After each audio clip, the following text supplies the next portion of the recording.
You never went and got them cough drops? No, I got some candies, just as good. You know. No, they're not. Yeah. That's not. No, 100%. that's not actually it's like perfectly fine. No. Yeah. Ray disagrees. That's factually wrong. What are cough drops except for some candy? You know. I like that. I don't think that's actually how it works. Yeah, no, that sounds good. Yeah. I mean, I already took too much vitamin C. So what's the vitamin C gonna do? You know. Well, they also have like throat, was it like that like numbing agent in them, and then they have menthol to help open up them airways. Yeah, and then hard candy. That's what Vicks is for. You know, doesn't have those. I'm already doing the things. It's fine. I think this is weird.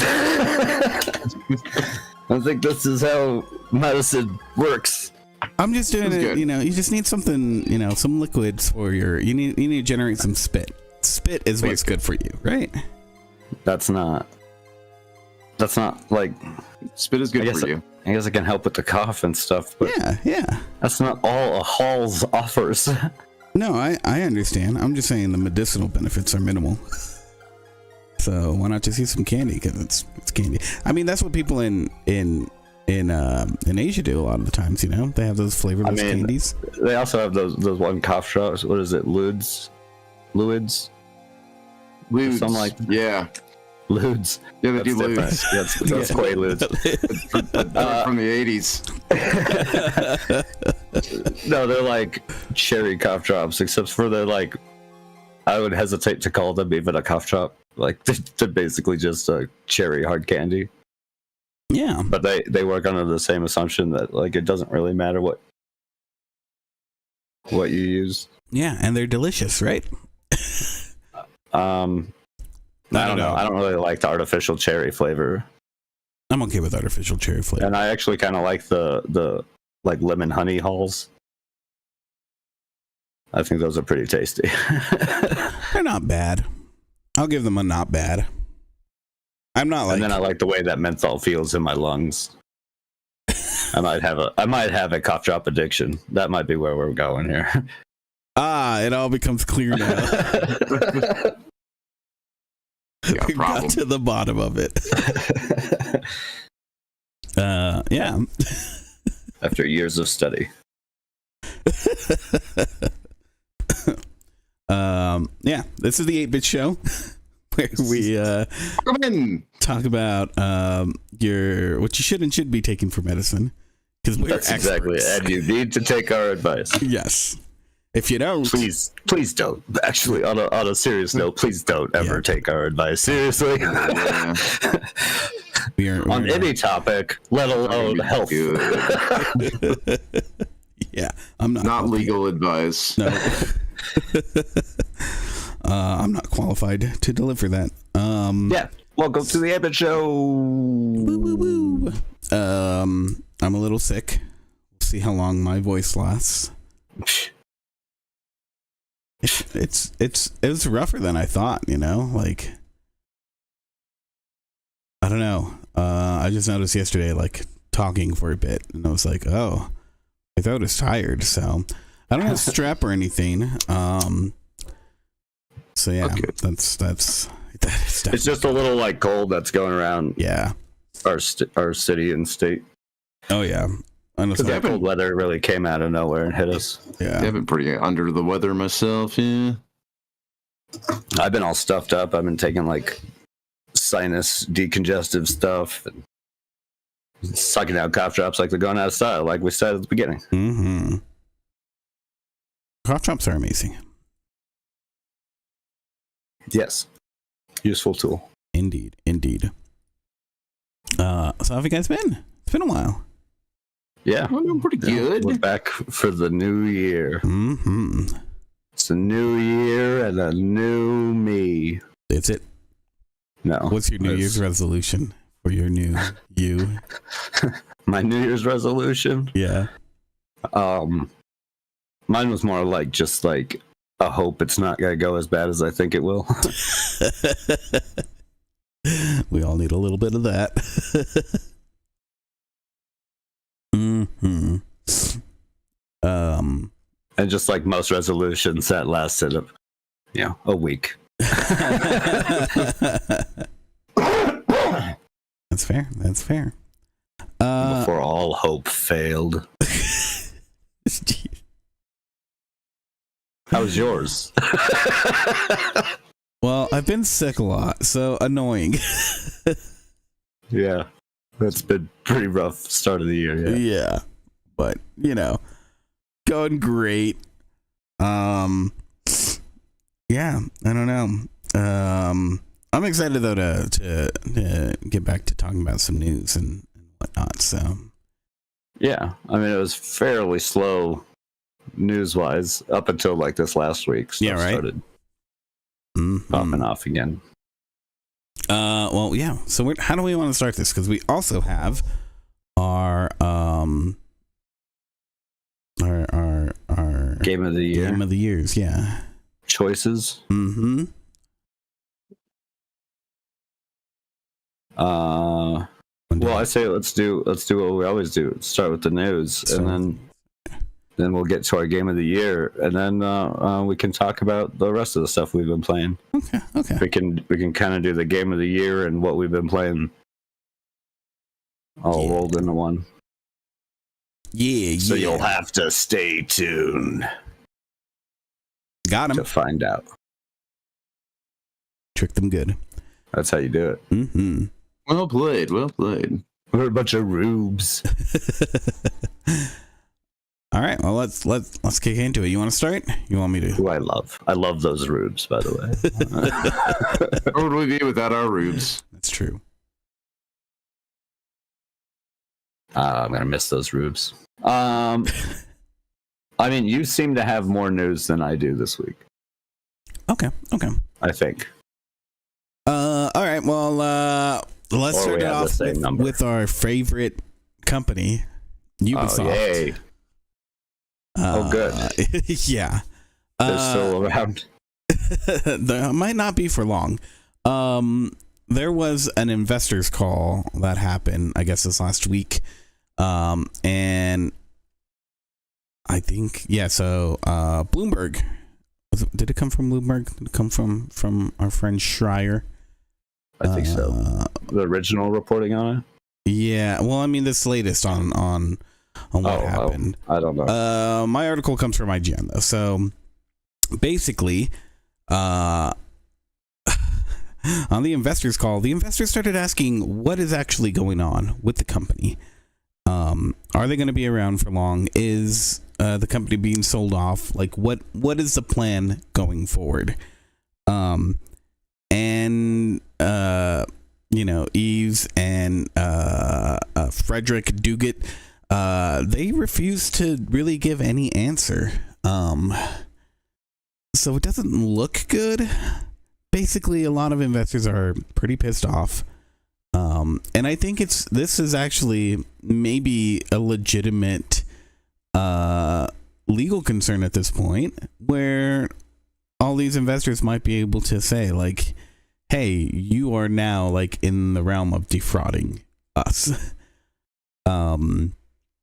Because the path forward doesn't seem to be like anything.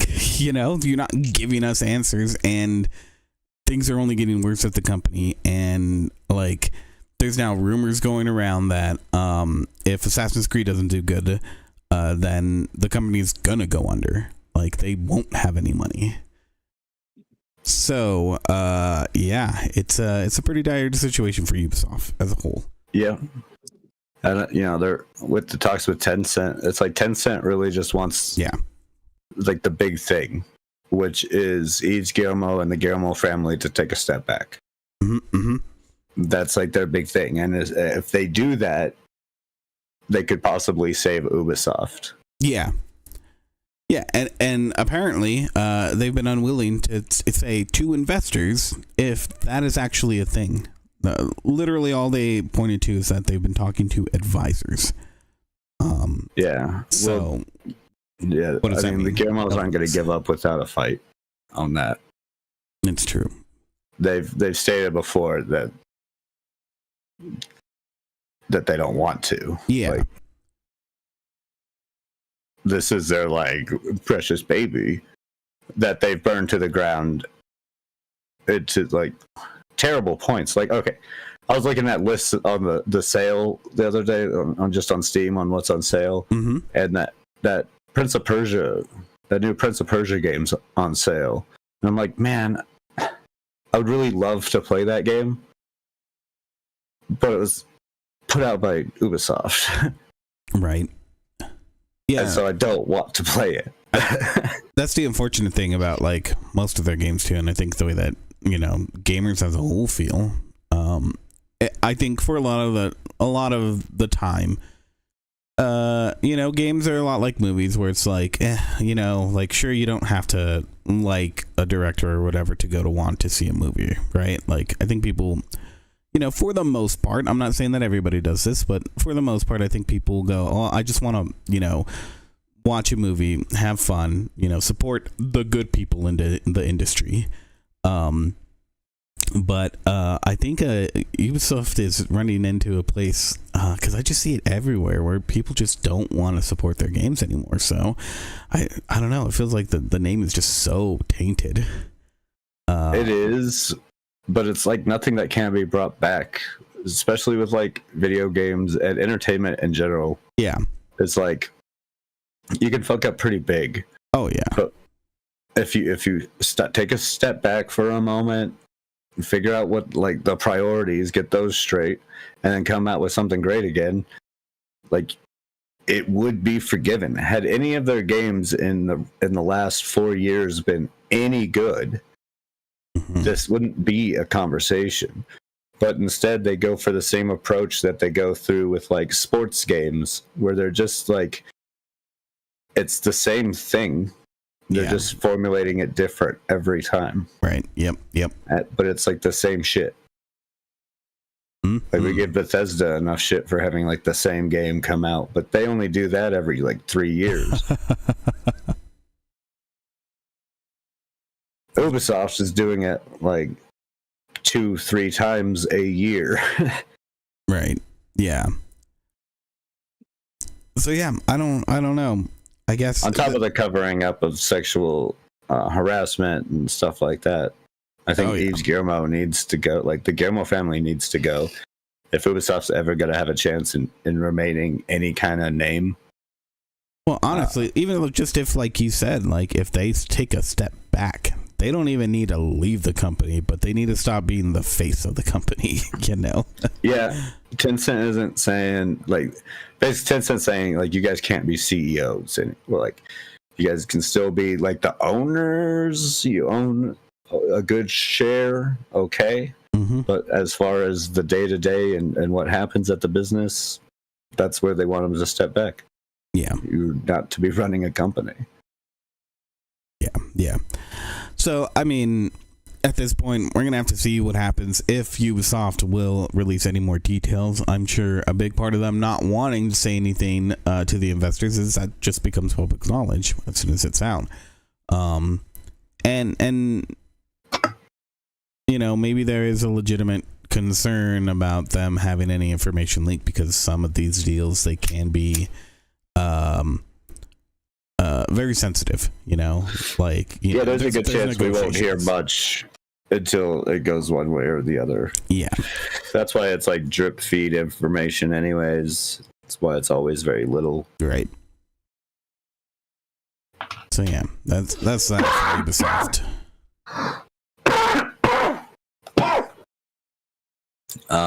Sorry about that coughing. Let's see. In case you don't live within the United States, you might not know, but the LA fires have been really bad. Within this last week, Los Angeles area just pretty much went up in flames. With like 6 fires? Yeah. Over just the last week. I don't even know how many, but it was like crazy. One of them I looked at this morning, and it's still 0% contained. Really? Dang. I haven't been keeping a close eye on it. And then some started up again last night because it got all windy. The Santa Ana winds came marching through. Not as bad as the first night, but it's still, yeah, that whole area is pretty bad, causing a whole number of delays and stuff throughout the like entertainment industry. Yeah, a bunch of movie sets. Oh yeah, and including Riot Games. Their Santa Monica office. They're currently outside any evacuation zone, at least that's the time of the writing of this article.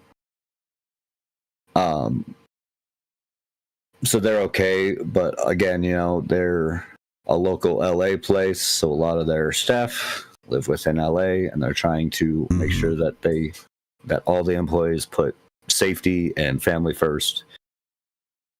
Oh yeah, in this very crazy time. Yeah, I've heard it's.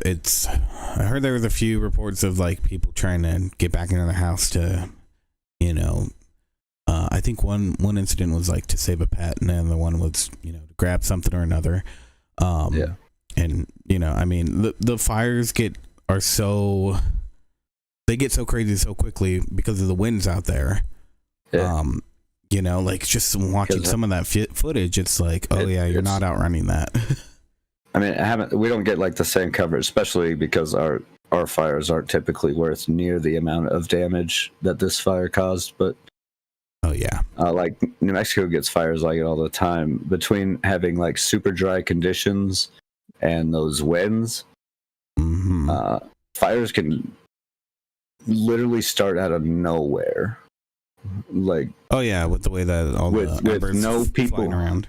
Yeah, with even no people engagement, a fire can happen. Oh yeah. From like numerous things, even just like some of those areas with how dry they are, just some of the friction caused will start a fire. Yeah, and I mean in wooded areas, it's like it's not necessarily a bad thing, but yeah, with these fires, there's just so many people there. And so one of the YouTubers that I watch, Bitwit, like he was showing his house because he finally was able to get back to his house after everything that's been going on, and like there's just nothing left. Like there was like the frame of a room, and like, you know, random things in all the ash and rubble and whatnot.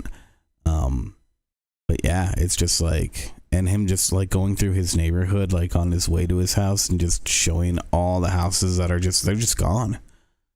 So I mean, like, there's a lot of people's homes. It's crazy. It's pretty devastating. Yeah, and you know, it's rare that like these fires get so close to heavily populated areas. Yeah, and so it's just happening more and more. So scary. Yeah, it's scary.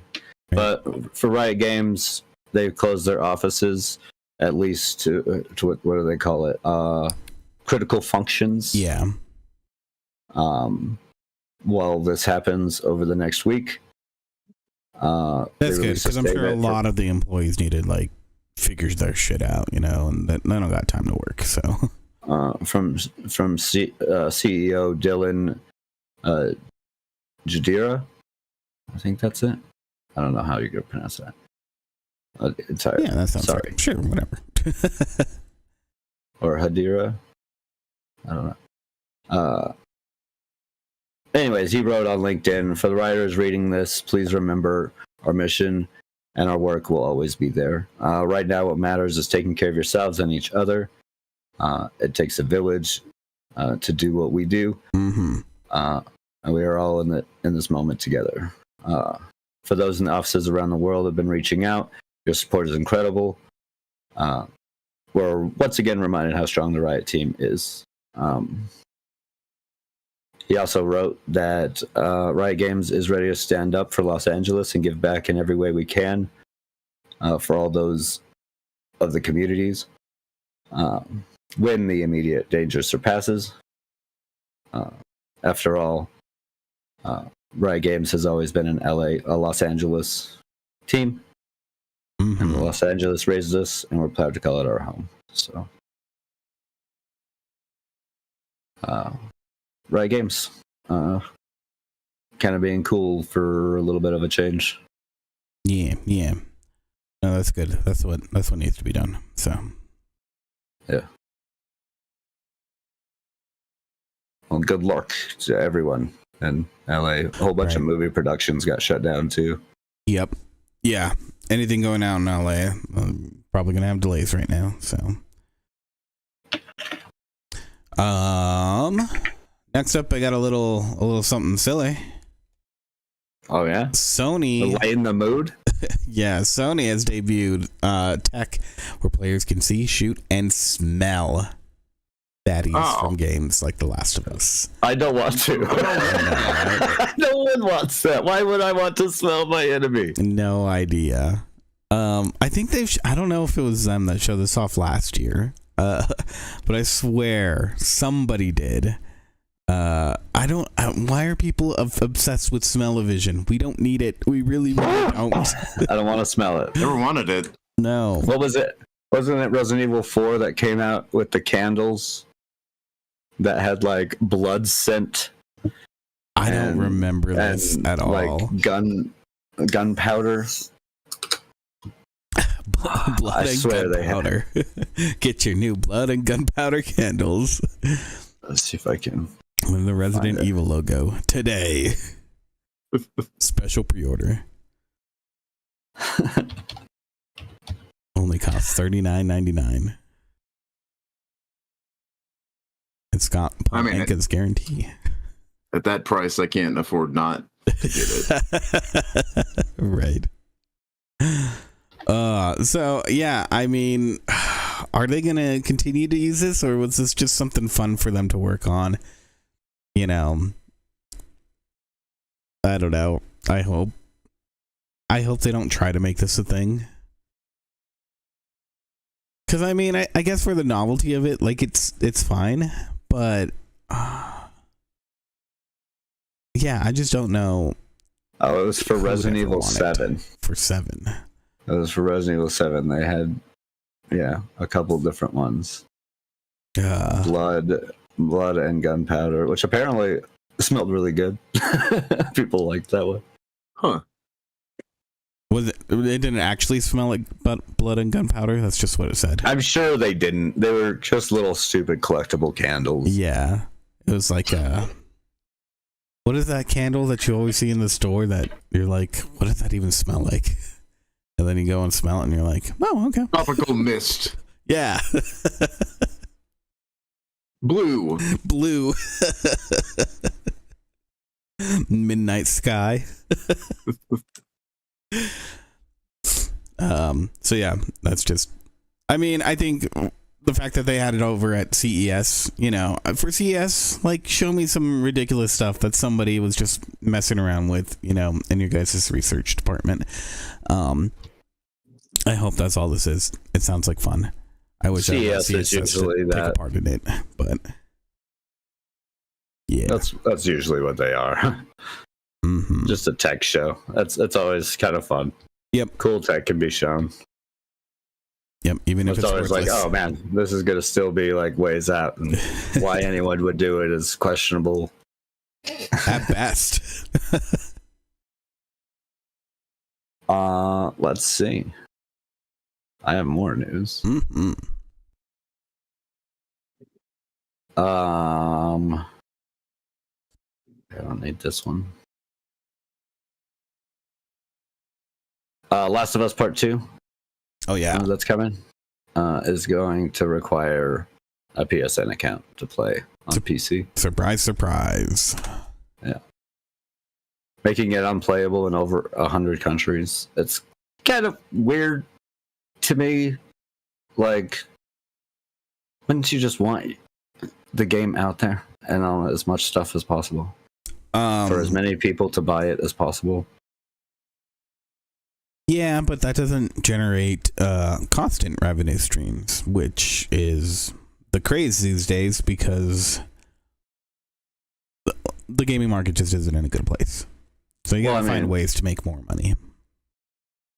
Last of Us Part 2 isn't like a live service game, it's just a single player game. Exactly. That's why you need to have PSN account created so that you can start emailing customers on all the latest games that are coming out. Oh. Well, you don't have to depress me more. Thanks. I'm sorry, I made too much sense. No, this is clearly starting to annoy people that, yeah, specifically Sony has been like really bad with the like requiring of it. Even so much of adding it after the fact, like Helldivers, right? Which took away the game from hundreds of countries. Yeah, I'm again. I don't care if you ask for this stuff. Like, that's fine. I get it, but the requirement, it's what are you gaining? It does only lose out sales for you. You literally are making less money. It's yet another. I saw a thing on it that it's yet another thing like DRM, where if you have that, you have a little bit more control over like seeing people, pirate your shit. Yeah, you can get more accurate numbers. I don't know. And like it's also a way, it puts up a wall, not a big wall when it comes to those people who can crack games, but it does still put up a wall for your average person. Yeah. Well, I mean, I just feel like though that it does in the end, it only encourages pirating in these countries where it's not available now. Yeah.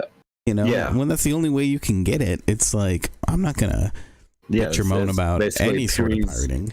Please pirate my game. Yeah, exactly. You're practically begging people, especially when it's like all over the news and whatnot that something is a good game. To me, it's counterintuitive to what I know most about these CEOs, which is they always want more money, and it's like, wait, well, see, it's a lot of titles that aren't going to be sold. That's the problem. Is I think they're looking at the numbers. There's somebody who's crunched the numbers somewhere that's saying, oh yeah, if we make people sign up, for the newsletter in a roundabout way, then you're gonna sell 1.7 whatever games on average. So the bottom line becomes, oh yeah, you have to have people sign up for this thing. See, the PSN account thing never bothered me too much, just because I had a PlayStation, so I already had a PlayStation account. Yeah, and it's been the same since I had one on the PS3. Like when I started mine on the PS3. It's been the same account. So when I moved to having my PC mainly, nothing's changed for me. It's not a big deal. I mean, are people just going to be like using a VPN to create the account or whatever, and then? I mean, I imagine that's it. Like, or at least what will happen tangentially. You see it with like, was it when Utah did the whole like porn thing? And now Florida did the same thing, and the only thing that's happened really is that VPN sales went crazy over there. Right. Like, it's the same. Unfortunately, it does put like a damper on like a lot of gamers out there, though. Oh yeah. Because I mean, we think about it, a lot of gamers don't have like a whole lot of money or anything like that. And so this adds yet another like paywall that they would need to do in order to play. Yeah, exactly. Which is unfortunate. Yeah, that sucks. Let more people play games. Right. And can we preserve it? Can we start preserving the fucking art form that is video games? I mean, if you're Nintendo, yes. No. No? Nintendo doesn't want to preserve it unless it can make money on it. Yeah, but they do preserve it. They make money off of it also, but they have a really good track record of preserving their video games for you to buy on their latest console for a nominal fee. There is that. They do tend to hold on to a lot of like their titles, which I guess is the nice thing about having a company that can date itself so far back, right? Right. It's true. And I keep buying it, so I don't know what to. Well, that's not helping the situation, Frankie. I'm sorry. It's my fault. You're part of the problem. I am. Listen, I need my Mario Brothers, all right?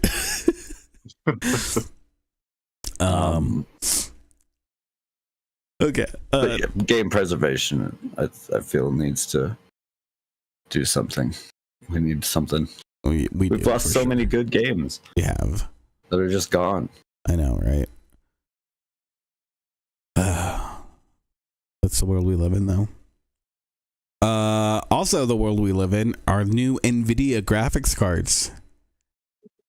Oh, good. The RTX. Does this one come with a freaking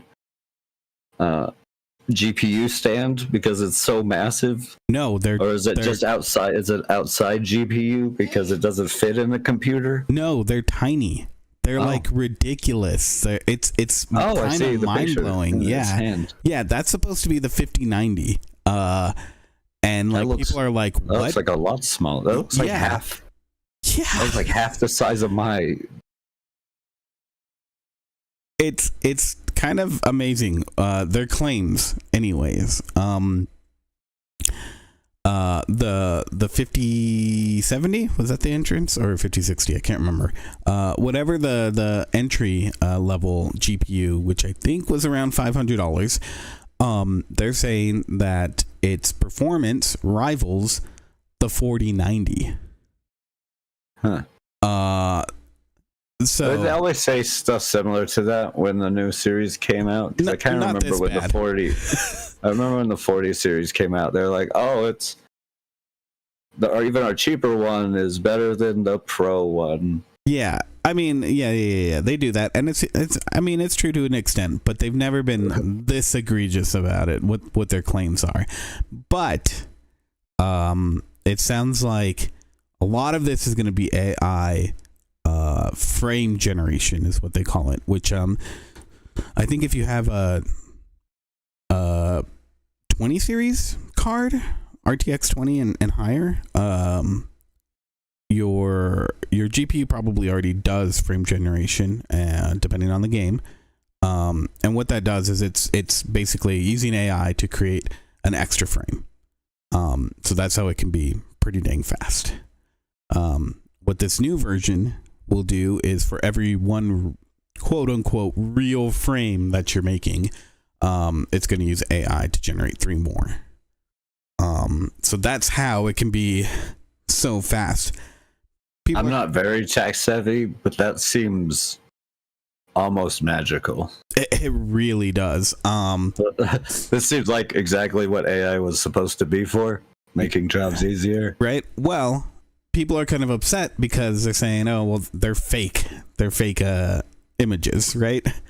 Well, no, it's copying the image that you displayed to it, right? No, so it's taking the frame and then copying it 3 times. It's not copying it. It's generating new ones. So it's using AI to figure out where the image is going to go. Where it's and then likely to, yeah. Where it's likely to move in the frame. Yeah, exactly. I get it, but it's still taking like from that frame. Yes. From the previous frame. It's using that as your image reference. Precisely. And then it's using all the information of what kind of happens on a regular basis. Precisely. So yeah, I get it. Yeah. It seems like magic to me. it really does. No, it just seems like a really big move, because if that works out, you're putting a lot less pressure on your graphics card. Right. Well, on top of that, what it really means, so it's the 5070, it's $550. What it really means, though, is that you're going to get this level of performance at these, I hesitate to say that the 5070, that $550 is an entry-level GPU, but lately, yeah, it kind of is. No, that's about common. Yeah. Yeah, but it means you're going to get these incredible performances out of it. This is going to make gaming more accessible overall. It makes me wonder if that's not what the new Witcher trailer was filmed with. Because in the new Witcher trailer, at the bottom, it mentions that it's with like future hardware. Yeah. And not console hardware. Yep. I think it even mentions like graphic hardware. I wonder if that's not what they shut that on. It's quite possible. So I don't know. I think it's pretty cool what's coming up. I think people freaking out that it's fake image generation. It's kind of like, hey, calm down. Like, yes, the way that it's being done is new. But half of your image generation is already being made up in this sort of way anyways. So it's coming down to AI bad on a lot of that. Which we've talked about before, which is I have a hard time like endorsing any AI thing because it's usually not going to lead to anything good. But this isn't this isn't that situation. No. This isn't like the AI program stealing a whole bunch of different artists' work. Right. Like I said, it's using that one image that you produced, like in your game. We can use what we're showing now. Like you take Helldivers, and it's taking the image like right now of him throwing the grenade, and it's planning out 3 more possible frames that can be done. And so it's not the same as stealing from a whole bunch of local artists or anything. Yeah, exactly. It's a different kind of AI. This is more. This is like, what the AI tech was supposed to do. Yeah, pretty much. So, and it's going to be more reliable because it's not using just like, it's not like these image generators online where you're putting in a text prompt and then it's got to generate it based off of the way that it's programmed and whatnot. Like, this is literally, I'm supplying an image and I know data about which way the game is going to be moving and whatnot that I can then create the next frame. So yeah, and on top of that, I was watching Linus Tech Tips and they said that was it AMD? I don't remember if it was AMD or Nvidia. One of them had said that I think it's 70 to 80% of gamers had AI functionality turned on their GPUs. And I believe it because I think most people aren't going to turn that off unless it's causing an issue. Why would you? Especially now that games are detecting when you have DLSS and just turning it on automatically, or some of them just even come with it turned on to begin with. Yep. And DLSS does really cool stuff, honestly. Like, I mean, it depends on the title and what uses it, but yeah. Oftentimes it usually provides a better performance. Yeah. There's been a couple games where it didn't really help. Oh yeah, no, definitely. But the tech is getting better, is bottom line. And so these new cards, I mean, I want to pick up a 5070 just to see how well it performs. So, man, yeah, that's some cool stuff. Yeah. Yeah, that's that. Keep your eyes peeled. So I got kind of driven insane at the beginning of the week. Yeah. Yeah. What drove you insane? I'd seen a few articles start popping up from people because Marcus Persons or Notch, the Minecraft creator. Oh yeah, that's his real name. I forgot about that. He came on Twitter with like a little like poll asking what games should be next, and it was a roguelike project, or Minecraft 2, and of course, so people went crazy. Minecraft 2.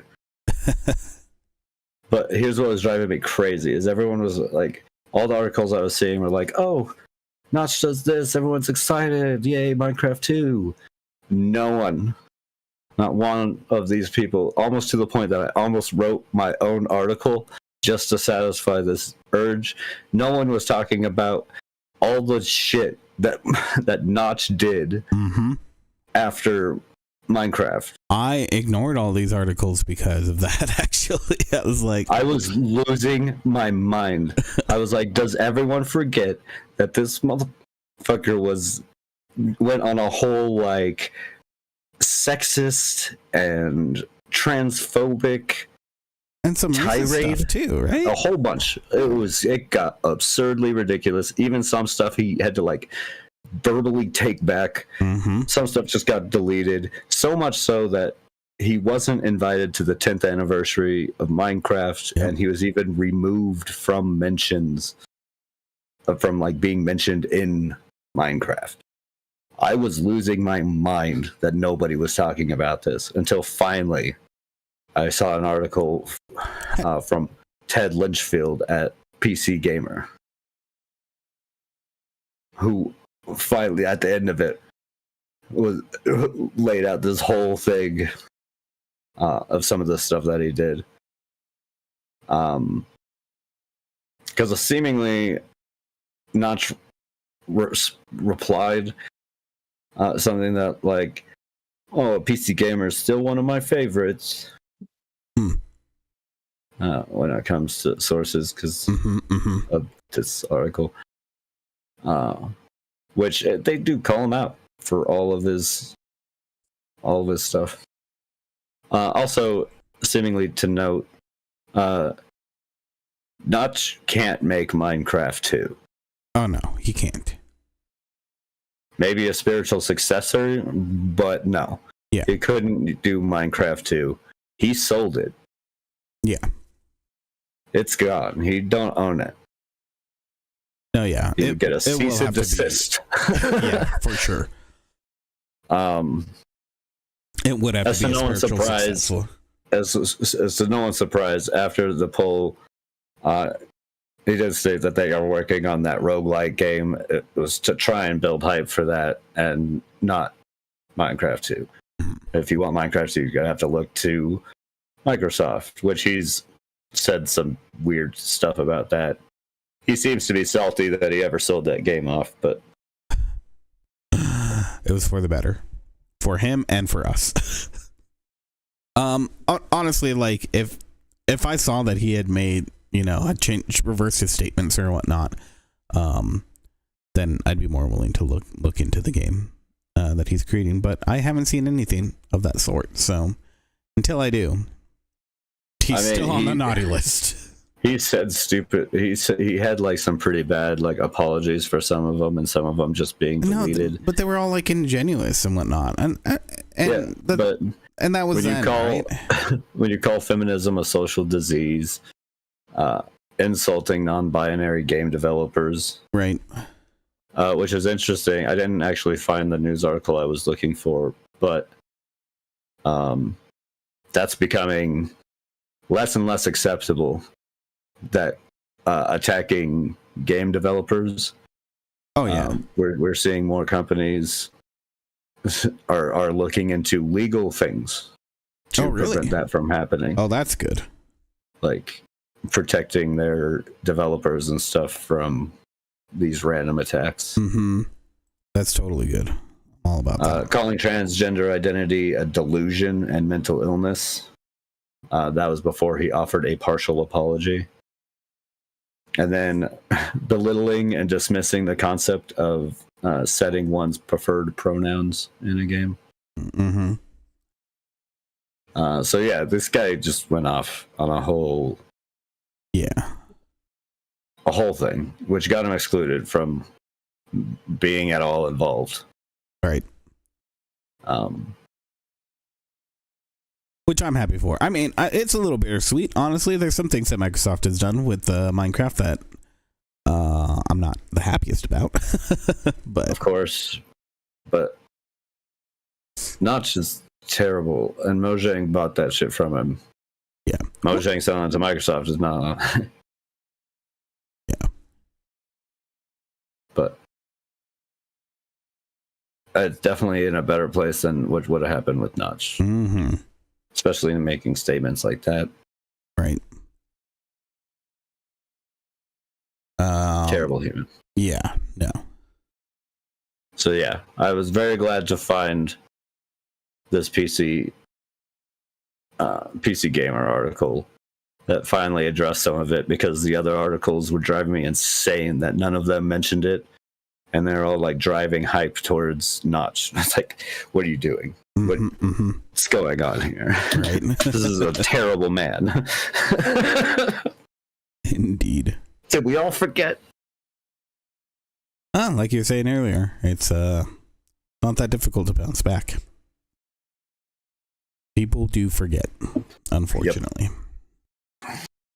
But that's what we're here for, to remind you of the shitty things that shitty people said. Remember. Yeah. To remember. Terrible people. Sorry, one of my favorite podcasts is Behind the Bastards, where they just talk about terrible CEOs and terrible politicians. Mm-hmm. So yeah, talking about terrible people is my gig.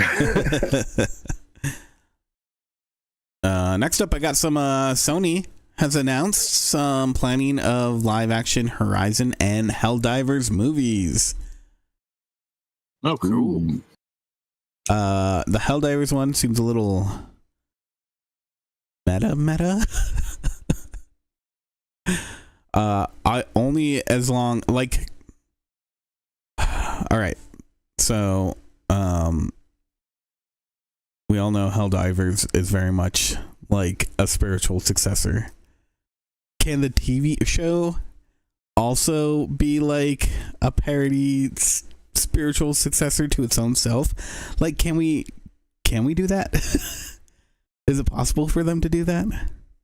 I just need some. It's already a parody. Yeah, exactly. I just need something super tongue in cheek from it. I want it to match tonally the opening to Helldivers, which is very comedic.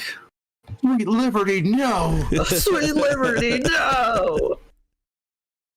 I need that in my life. Well, what I really need is for there to be like an almost exact copy of, just give me a scene from Starship Troopers.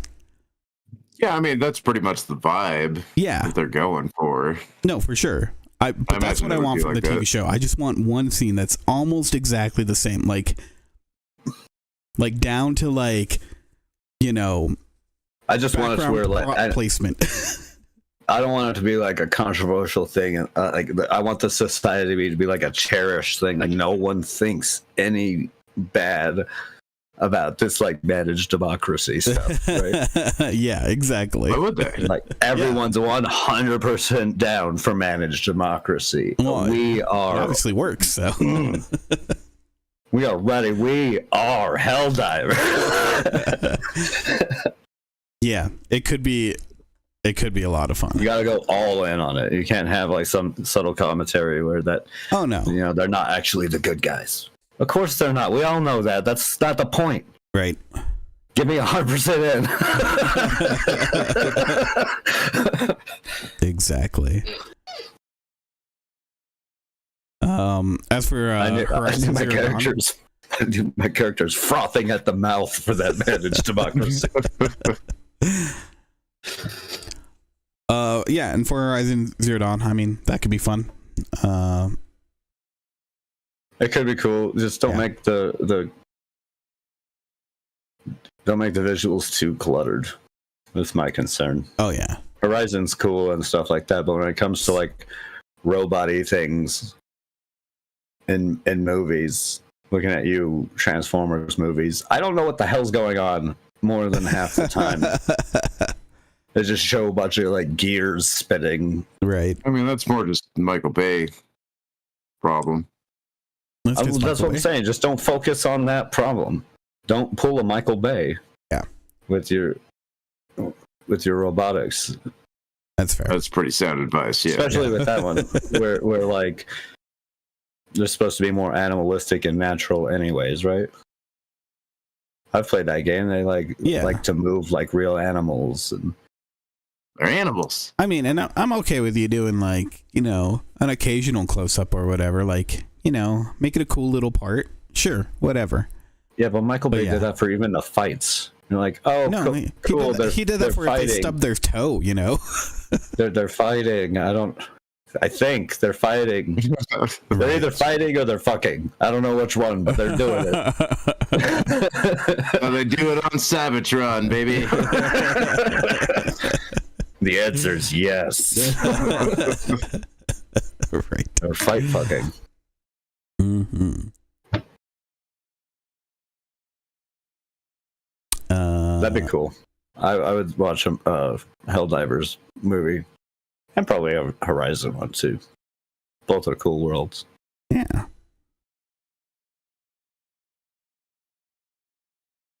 Yeah. I hope it's a good video game movie, though, not a terrible video game movie. Yeah, that's what it really tend to be. What really matters, right? Yeah. We'll see. I need to watch the new Sonic movie. I actually liked all the Sonic stuff. I still haven't seen any of them. I didn't watch them. I liked it. I've watched the movies, and I even watched the Knuckles show. Mm-hmm. I like it. I don't know why I like it. I saw the first Sonic movie, and I enjoyed it. Yeah. Never really gone beyond that, though. Mm-hmm. Second one's just as enjoyable. I heard the third one's great.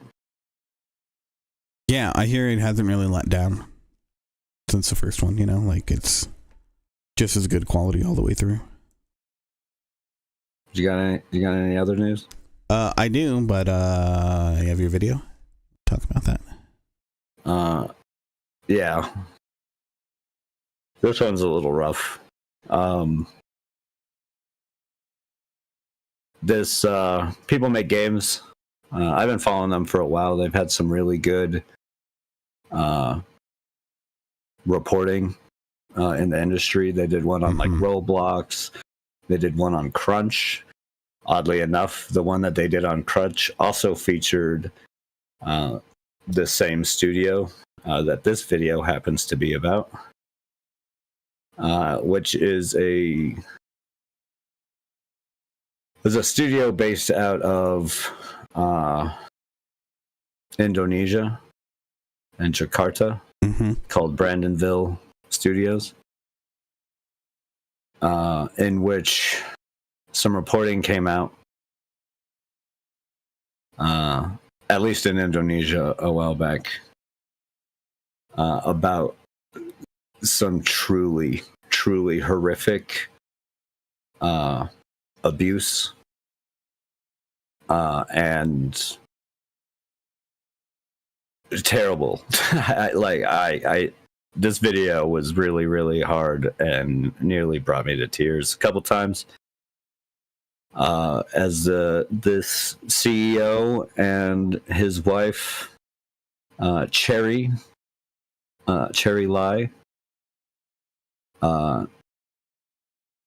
and Cherry seems to be the main one behind all of the abuse, took some employees like under her wing and stuff like that, and basically brainwashed them and like this came to People Make Games attention when he was sent a video of a woman, Krista, that he had talked to back in 2021 about Crunch at their studio, in which he got sent a video of her slapping herself 100 times in the face as hard as she could. And then came to light that this wasn't just like a video. This was punishment that she did and recorded to send to Cherry Lai as proof that she did it. Wow.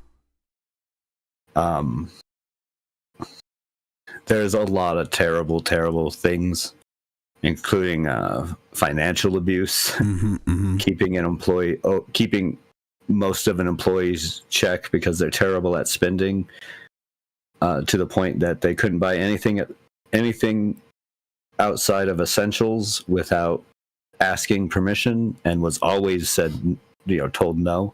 Wow. And never got any of that money that was being saved back, even after quitting the team. Brandonville Studios did shut down in 2023 for bankruptcy. And some of the abuse didn't even stop there. In fact, some of it even escalated. Another employee who had become pregnant was overworked. She gave birth prematurely, and while her son was in like intensive care for being premature, she got asked to come back to work. In Indonesia, the maternity leave is supposed to be 3 months. She was gone for not even a full month. Her son passed away, and there's some horrific messages of Cherry being mad that this woman was going to attend her child's funeral. It's just some really terrible, really terrible reporting. Definitely some trigger warnings if you do watch the video, but I think it is important to watch. Also important to note that Brandonville is a outsourcing developer. So they do a lot of like CGI work and stuff for a lot of games, including a lot of really big games. In fact, they helped with the next Assassin's Creed game, Shadows, before they went out of business. This didn't really take off here in the West and in the game industry. Kind of ignored it to really bad, to the point that, like, I mean, Indonesian's government is currently looking for Cherry Lai to be brought in for questioning about a lot of this, because a lot of this came out and ended up going kind of viral. At least in Indonesia, and that's kind of the only way there that they can get out is by going viral. So yeah, a horrific story about some really terrible abuse that heavily got ignored the whole year by the industry. And People Make Games was able to do a really good documentary. Oh, well, not documentary, but expose on that. Once they were given all the information and after reaching out to everybody they could, they even got a response from Cherry Lai,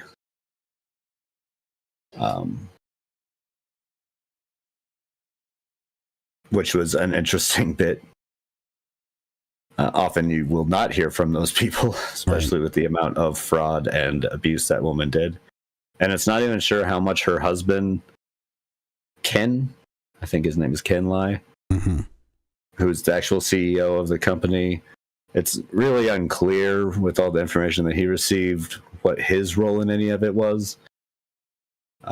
According to Krista, the main subject of the thing is that she believed that he was also being abused and didn't say a lot of stuff because of fear. But then there are some reports from other people that he did know and just didn't care. Like, he was a big enabler in all of this. He might not have participated, but didn't stop any of it. And there's the fact that he's the CEO, so if brought up, he should have done something. Well, I think that's an interesting thing that will have to be explored as well. But yeah, video is very interesting on how people can be exploited into a career, especially in places that we don't often think about. Like, we have a lot of protections here in the States and in UK. Stuff like that. And it's in other countries the employment situation is horrible, absolutely horrible. So if you think your employment situation is bad here in the States, be thankful. I'm not saying it's great, but it could be a lot worse. This is a good video to to watch, like, share it if you can, get it out there, because the situation is still there, and this woman still hasn't faced any punishment for basically torturing people. Yeah, that's pretty horrible. Yeah, that'll be in the show notes for everyone to watch. I know I'm gonna have to watch it. That's some crazy shit. Yeah, just like that's a level of just like, again, he'll put warnings in the beginning of it too, but warnings again, it's intense and speaks about a lot of abuse, a lot of different types of abuse too. Well, with that, the last thing that I have here is something we both actually had, so we can both talk about it. Tencent has been added to the Chinese military company blacklist in the US. Basically, there are some definitions that the United States has outlined that would get you put onto this list. Primarily, what seems to be what has Tencent on here is that they are government owned by the Chinese government. But not our government. No, not our government. Basically, if you, as a company, if you are supported or support the Chinese government, then you can find yourself on this list. It's going to be interesting how this all plays out legally. There is to note that they do have time, especially as they were just put on the list. They have time and the ability to appeal the decision. I don't think that they'll win that, though, with the way that it's outlined. I don't know. Like, there's some not leeway. It's not the thing I'm thinking of. There is some precedent for similar companies to have been removed from that list. So it's not entirely impossible. No, definitely not. And I don't know exactly. Tencent hasn't seemed to have done some of the same things that other like Chinese companies have done. Oh no, definitely. But that's kind of like the ambiguous thing about it, right? Is that it's like, well, some of this money is going back to the Chinese government. I mean, you can take a look at NetEase, right? Yeah. Even with Marvel Rivals, you can't text Winnie the Pooh in Marvel Rivals. It's a censored word. I think Pooh itself is censored. Pooh itself is also censored because NetEase is a Chinese company. Yep. And it's like, I think they have some standing that for Tencent to be like, why put us on this list when all of these companies still do the same thing that we do, just because like the military has given some money, or the government has given some money to us, which isn't that unusual and hypocritical for the United States, as our government has given video game money a lot. Right. In fact, they have their own developers. I mean, and that's I don't know, that's like the weird thing, right? Because where the US is right now, I think there's a lot in government who are saying we have to look at not what just these companies are doing, but what's behind these companies. So it's becoming a very political thing that I don't know if it necessarily should be. It's I mean, maybe I can understand to a degree where it's like, oh yeah, like this is a wildly successful Chinese video game company that's now fueling all these funds for the Chinese government so that they can then buy all this equipment that'll let them continue to be racist and whatnot. So like there's definitely things to it, but I don't know if we're at that point yet. With any of these games, I don't think they make that much money.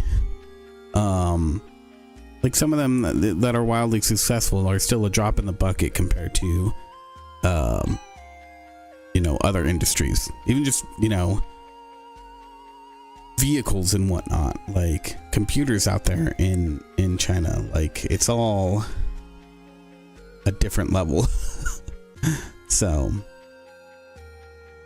I don't know, we'll see. But yeah, what can you do? Who knows? I sure don't. Yeah. So yeah, that's it with Tencent. That's it with the news. Shall we get on to some other fun things? Yeah. Yeah. Fun things. Oh boy, we're having fun now.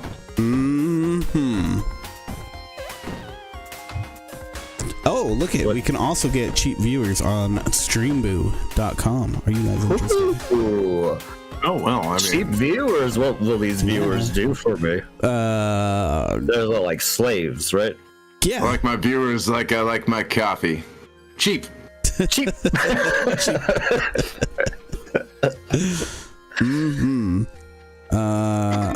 Yeah. All right, let's just block this person. Deal with it. Well, Banned. All right. No cheap viewers for us. We only want high quality viewers. yeah. Oh, okay. Only the highest of quality Yeah. will So- suffice. So exclusive here. Yeah. It doesn't take money though. Yeah. Money. The more money you have, it's odd. It gets lower. Yeah. Like you get put lower on the list. That's the more true. money you have. Unless you give that money to us. Then you'll Well, then you get really. list. Well, then you lose the money. So then Yeah, you exactly. get put higher on the list What better place to lose money? than on us. Yeah, if you're gonna waste it. Right. Oh god. Okay, you're gonna kill me. All right, let's do our game of the year 2024. Who wants to go first? How do we do this? How do we want to start this?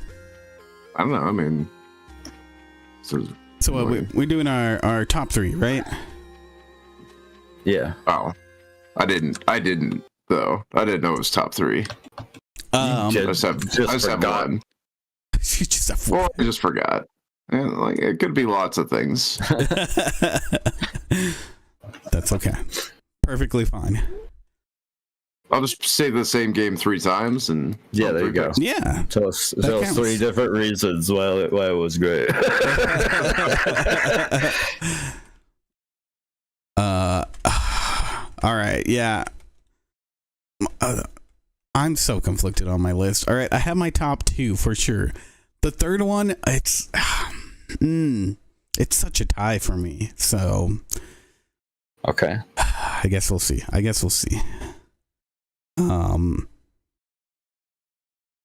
But I want to say in no particular order, right? It doesn't need to be. chronologically. It'd be in Chronological. chronological order. No, alphabetized. All right. And chronological. Here's what I'll do. All right, I'll go first. The first game that I really want to mention is Core Keeper. It officially came out in 2024. True. But we've been playing it for the better part of a year, right? Yeah. If not longer. It wasn't. Yeah, we were into it before it was cool. Yeah. But yeah, I gotta say, like, it's still so fun. The additions that they had in the full release are really cool. The stuff that they want to bring in is going to be really cool. And it was surprising how much I got into it and how much I enjoyed even just like destroying the landscape, you know, like just doing the basic shit. It's very evocative of Minecraft and the feeling that it gave me when I first picked up Minecraft. And I think it does something special because it manages to make that that experience. Like, it's not an overly complicated game, right? Like, I see how people are not they're not into Minecraft because of how complicated it can be and how there's no real direction at first and all of this stuff. And Core Keeper manages to like I said, give that feeling of Minecraft, but it's not as difficult to get into. It's a very simplistic game. Controls are easy, crafting is easy. You do have kind of an easy path for the story to take place through. So yeah, I think that's pretty cool. That is cool. So that's your first one? Yeah, that's my first one. Okay. Pick. Well, Andrew's gonna make it easy for me because I think I'll just leave, even though it's definitely also my game of the year. I think I'll just leave it for him. Okay. That's generous of you. I only had the one, so. Well, there's other games that I'd like to mention, so I feel You'll probably mention the other games that I would have picked as like my 2 and 3. exactly. Yeah, probably. So I'll leave that one for you. I would say. Oh my gosh! I'm sorry. Hold on. I am dying. Go away, slime. Ah, okay. I got beat up. All right. I made it out. Anyways, game of the year. It's exciting. No, I would say number one this year that I was excited for when I saw the trailers for, and it really kind of lived up to its hype for me, was Pacific Drive. Yeah. I found it super fun. I like the survival crafty games. Yeah. And this one hit all the same tropes, but in a very different way. Where, you know, it wasn't necessarily my health and food and stuff I was looking after, where it turned the focus to the car. Which definitely made it feel a lot different than a normal survival crafty game. But the atmosphere and the sound of that game really just unnerved me a lot. I can't remember how many times that I would be like out trying to get some resources, and then there's just like an ominous like moan noise, like metal moaning off in the distance, and you're like, I don't feel comfortable anymore being out here. What was that place that you got to where it was like some sort of like factory or something? It was the wall. Yeah, that place was going through the wall was crazy. Yeah, it had a very intense feel to it. Yeah, you can hear the like concrete groan as it's shifting around, and very claustrophobic as compared to the rest of it. Yeah, I don't know. The atmosphere in that game was really well done. Agreed.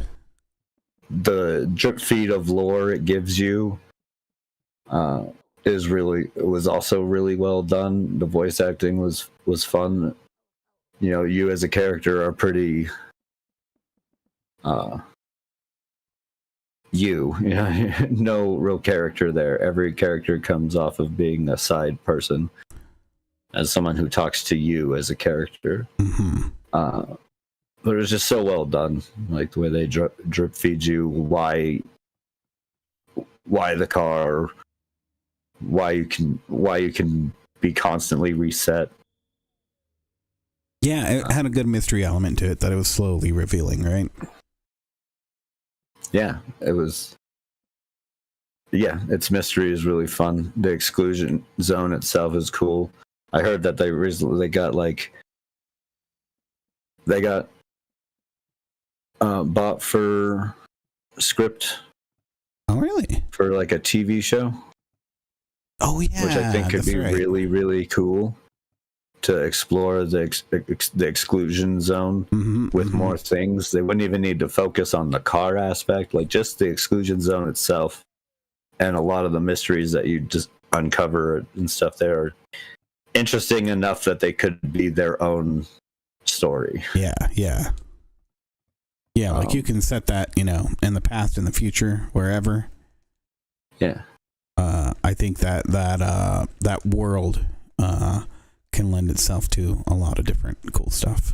Yeah, because it comes down to that attachment to something. Yeah. It's not just like the car. Your character is attached to the car, but there's another character you learn about who's attached to a paint can, like a spray paint can. I don't remember makes these that like, part. yeah, you can find some of their tags around, and they're really elaborate and stuff. But their attachment was a spray can. That's pretty good. I approve of that. There's some cool things there, man. There's some really cool stories. So, the first one on my list was Pacific Drive. All right. Andrew, Yep. what was your number one? Oh, it was Heck Divers. Heck Divers. Mm-hmm. The cousin to Helldivers. Yeah. The one that was available in 100 other countries. Legally distinct Helldivers knockoff, yeah. No, of course it was Helldivers 2. Yeah, Helldivers 2 is amazing, yeah. That's so good. What a fun game. How many hours have you put into that there, ain't you? Little over 300. Oh. Oh, nice. See, I'm a little over 200. It's a nice, healthy amount. So I like I said, I like no life this game when it came out. Yeah. That's fair. This would be on my list, except for I felt like I should just leave it to Andrew since it was his older one. Yeah, Helldivers is so good. It proves like live service games do have a place and don't have to be greedy. Right. Yeah. To be successful. Yeah, the way they managed to do it was really good. I still feel like it's not ever a ripoff. Like the Super Creds aren't. It takes some time, but the game's fun enough that you're gonna still want to play. So like, you're playing. Yeah. And it's definitely less timey than like other titles that have come out, like Rivals, where the grind for any real money in that is impossible. Yeah, Helldivers 2 shines when it comes to live service games for sure. Not to mention just in a fun ass game in itself. Right. Being so damn cinematic.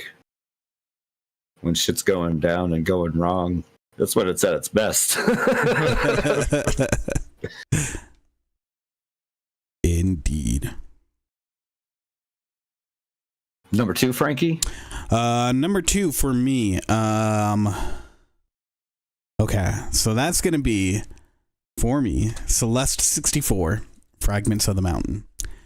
Oh, cool. That is that little indie one, right? That little game that came out that dropped. It was a nice little surprise. It captured the feeling of N64 titles in a way that I don't think has been really done by anybody else when trying to or not. And I mean, like, it had that nice bit. It actually felt a little bit more accessible than Celeste did. It didn't feel as punishing. Because I remember feeling the beginning of Celeste is very, very difficult. It's like it ramps up like immediately, right? This one, I don't know, maybe it's because I was used to it by then, but it didn't feel as difficult in the beginning. But that being said, there's still some incredibly insane parts that I did not go back and beat.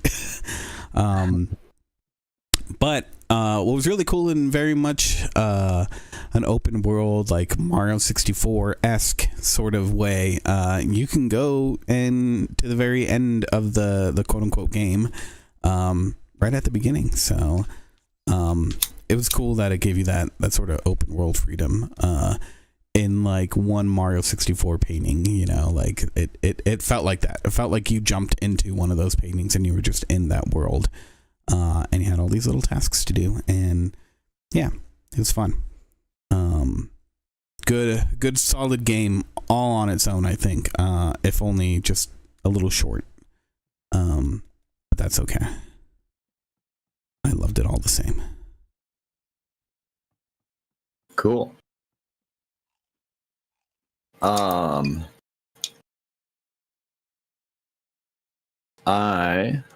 For my number 2, I think I'm gonna go with Space Marine 2.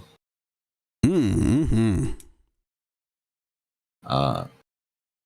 Which to me was just God of War with guns. And really fun. The combat, like the melee combat's really fun. The guns are really like chunky and meaty. I like the bolt gun, and those really like heavy guns. Mm-hmm. And it just played so well. Like I thoroughly enjoyed the just like wave of enemies thing that they kind of do for you with this combat that feels very like God of War, mixed with handguns and different ranged weapons. Mm-hmm. Yeah, it was too good. And as far as Warhammer lore, apparently it's pretty good on that front too. Yeah. I don't know. I don't really care about them. The lore all that much. The lore. Oh, did my OBS freeze? Did it? No. I'm seeing things. Okay. Weird. I got like a little notification thing. Oh. But yeah, Space Marine 2. That's my number 2. My number 2. Okay. Andrew, you think of anything or? Helldivers 2. Nice. Did I mention that game? That was a good game. You can do anything. Look, this guy's in a mech, and he's ripping. You be in a mech. You should have done Helldivers to the Illuminate update.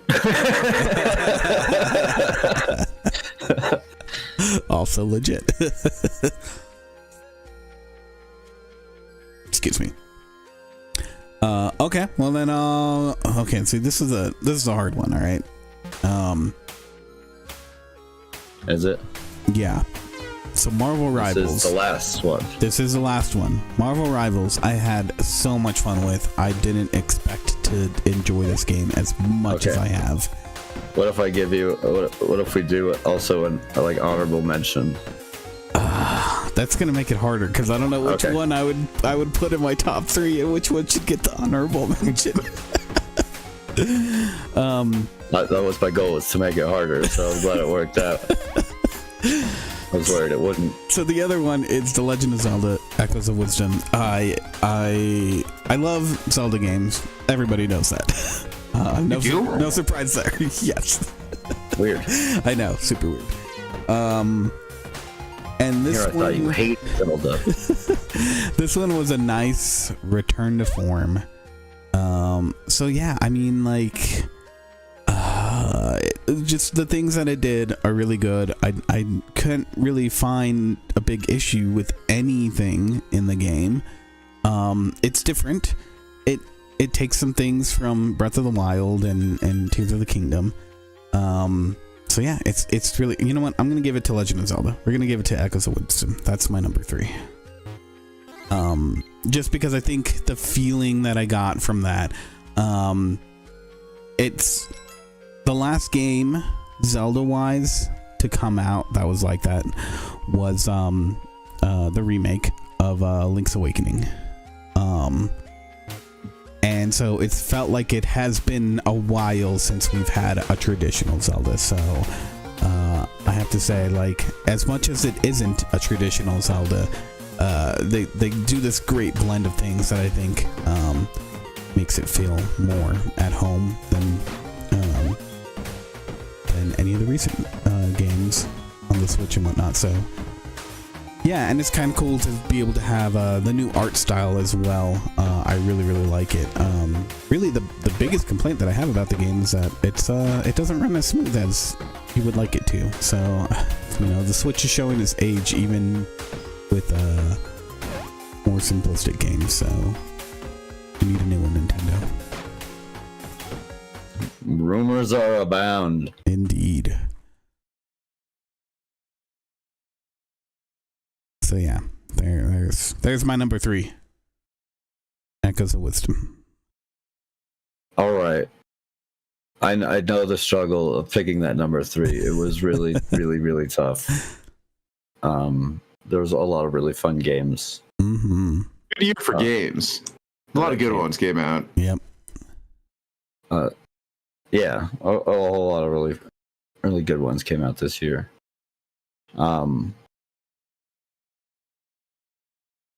But I think I'm gonna have to probably give it to Dungeons of Hindenburg.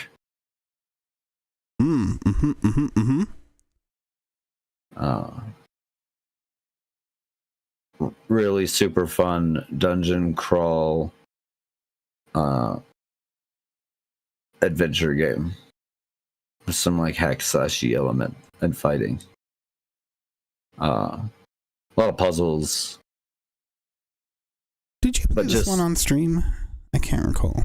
I don't think I did stream it, but I played it for the Xbox for a while, and I really enjoyed it. But I found it a bit easy. Oh yeah, so I remember you talking. I ended up purchasing it for Steam, and then started it on its hardest difficulty, and I haven't quite made it through that yet. It is much tougher, but definitely not like super hard, but it was a lot more tough and a lot more like where I wanted the game's difficulty to be. So I thoroughly enjoy it. Between the like dungeon diving, there's a little bit of like the like life game mechanics where you can meet up with some people and you can choose like who to hang out with and stuff, and you grow relationships with them. And they all give you different bonuses when you reach certain like relationship markers. Mm-hmm. And it's kind of about like getting away from your job and like the tourist industry. Oh, I didn't know that. So some fun commentary in there, I think, on both sides of like, maybe it doesn't say enough about any of it, but I thought it was really fun. The main character is getting away from her like everyday 9 to 5 job. Mm-hmm. That's starting to take its toll on her, and go do something fun. And the place she goes is Hindenburg, where this like anomaly is happening, and they found magic, and there's like these little monsters you can hunt, and now they've built a whole little like weird tourist economy around it and the island. And you get to talk to like, residents of the place and also fellow tourists, and kind of see the different angles and stuff there. It's fun. It's a good, really well done story. Kind of one of the games that came out and surprised me this year. Yeah, I need to check that one out.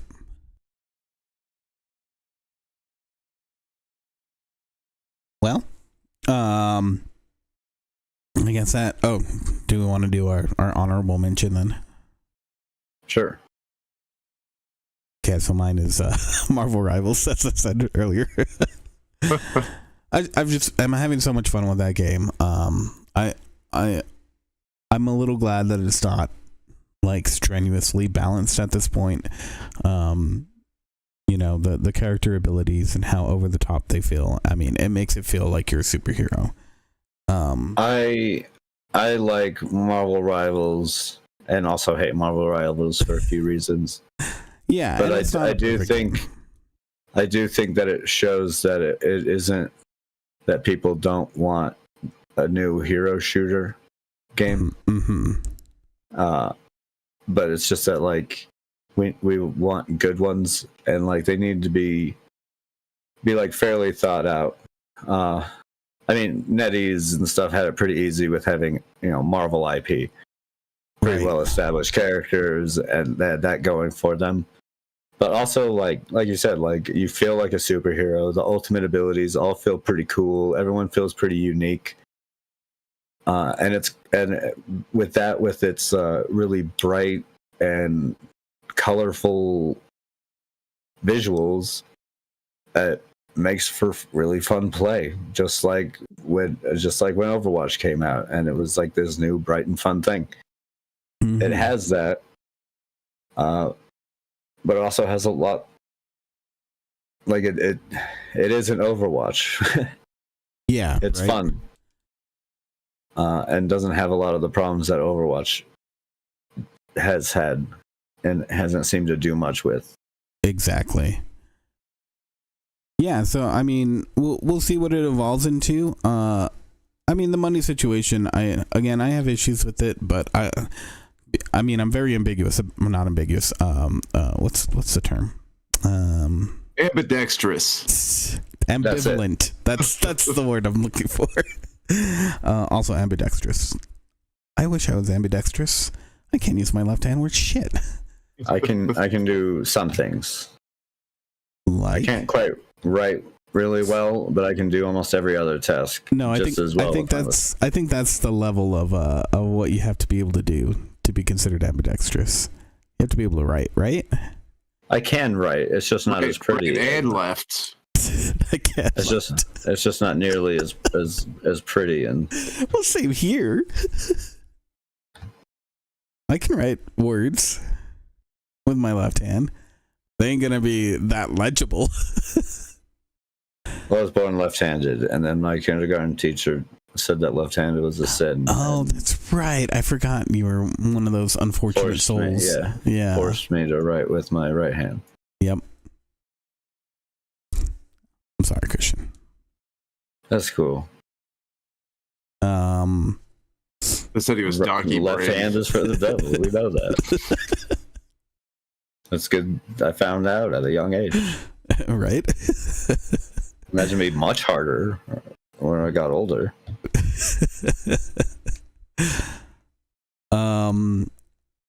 Yeah, I think it was just a welcome surprise, you know. Especially It's been because when I nice to first get saw back it, into a hero. It's been nice to get back into a hero shooter that's Yeah. fun. when I first saw it too, I was like, oh my god, this thing's gonna be so dumb. I'm gonna hate it so much. And then I just kept hearing good things about it, and I finally was like, well, it's free, low entry point, right? Low cost of entry. And yeah, been enjoying it ever since. So that's enough of that. What else we got? Our weeks. Get into that. Oh, so you can do an honorable mention, but I can't. Oh, I forgot about that. It's fucking cool. Sorry. It's cool, dude. Don't worry about it. Sorry, I'm not feeling good. My brain ain't here. At least that's my excuse. I'm just kidding. It's fine. Were you just gonna also pick Marvel Rivals? No. Oh, okay. I wasn't actually. That would have been great, though. I was going to pick a game that we did play on stream a few times, which was also one of those like kind of surprise games that came out of nowhere for me that ended up being really fun. Mm-hmm. And it came out on full release this year, which was Rip Out. Oh yeah, Rip It was fun. Yeah. A really fun little like Doom 3 roguelike. yeah. It had the cool like pet gun thing. It was really fun little mechanics that they ended up fleshing out pretty well by the time the full game came out, and they've even expanded since then. I haven't gotten to play any of the super new stuff, but it's one of those games that I have it on my thing, and I haven't yet uninstalled it just because like I do want to keep playing it. Like it was really fun. Its monster design was really cool and creepy. I remember it was the first time we ran across that like mimic chair. Oh yeah. Yeah, they throw some curveballs your way, yeah. Or the with doors, the environments, yeah. You get the higher difficulties. Yeah, some of the doors are like not. They're like the doors are like mimics. Yeah, nice. So the first time that fucking got me. yeah. Never been in the game before. You go to a higher difficulty, and doors sometimes try and eat you. So a lot of fun. I think that deserves an honorable mention this year. But again, there was a lot of really fun games that came out. There really were. Was the Dead Rising Deluxe Remaster. There's so many great games came out. I think it was a Astrobot, a bunch of stuff, games that I didn't get to play, but were insanely well received. Right. So yeah, it was a pretty decent year for gaming. I need to pick up Wukong. Even beyond the like terrible schluck, it was also a rough year for the gaming industry with all the layoffs and stuff. Oh yeah, indeed. Yeah, no, I think overall though it was a pretty good year for gamers. Honestly, got a lot of good titles. So there's so many that I missed out on. I still really want to play some Astrobot so bad. Yeah, I mean, there's a whole bunch of like indie titles that came out in like early access this year that I was like struggling with not to want to put on my list. Right. There's plenty of games where I was like, what about this one? This is really fun. Wild Bastards. Dustland. There's so many great games that came out this year that that didn't quite make the list, but were nonetheless excellent games. Yeah. Yep. Indeed. So what have you been doing this week, Frankie? Well, I got sick again. Would it be maybe playing Marvel Rivals? Listen, there's only 2 games that I've really been playing this week. And that's Marvel Rivals and Echoes of Wisdom, because I really wanted to beat that before this podcast. So and I mean, I don't really have too much to say. The new season for Marvel, like it just came out. So I haven't really like messed around with new characters. We did finally play some of the new area, so that was cool. The new map. Did you finally get there? Yeah, so I was looking up like what we have to do for that what is it, the challenge or whatever? That damage thing? Yeah, and so when I was looking up details on it, it was like, oh, if you go into the like picking what kind of game you want to play, inside of there you can actually select for a certain amount of time to play that stage, so you're guaranteed to play it. So nice. Yeah, so yeah, you can play the new stage right off the bat. You don't have to wait for it. I don't even know if you can, if it does come up in the normal queue, because we played like it does. I played yesterday. I saw that stage in quick plays several times. Yeah, because we played for like 2 hours, I think, and we didn't see it because Rianne was like, oh, well, I want to play it before I go to bed. So yeah, that's when I looked up everything. I was like, oh shit, okay, we could have just done this immediately. But it's good to know that it is in the quick play, because yeah, we didn't see it at all. It's just like, shit, well, are we gonna get to see it? It's been pretty fun to have like a pretty good amount of people to play with too. I typically don't like to play those type of games by myself because I get very frustrated. Yeah, same here. So being able to have like a pretty good amount of people to play with at most times. Yeah, that's super. With everyone playing it so much, it's like, okay, cool. I'll hop on and play a couple rounds. Yeah, and it's been so cool. Like whenever I started up, if it's not you, sometimes Zoe will come in, sometimes Steven will come in. Like there's so many people that I know that are playing it, That it's one of those games, and this is how I feel about all hero shooters. It's better when you have, you know, somebody on your team, right? Like you have some friends to play with. So yeah, that's really cool. I'm glad that and I think that the fact that it's free, you know, it's like you tell your friends and you're like, you know, it's free, so hop on in, check it out, see if you like it or not. Please go play with it. Yes, that's the translation. And then playing Zelda, finishing through it, seeing the way that I will say that playing by yourself and just with like a whole team of randos is still less aggravating than playing Overwatch by myself. I agree with that. Not a whole lot, but I agree. I still get pretty frustrated. It's still very aggravating.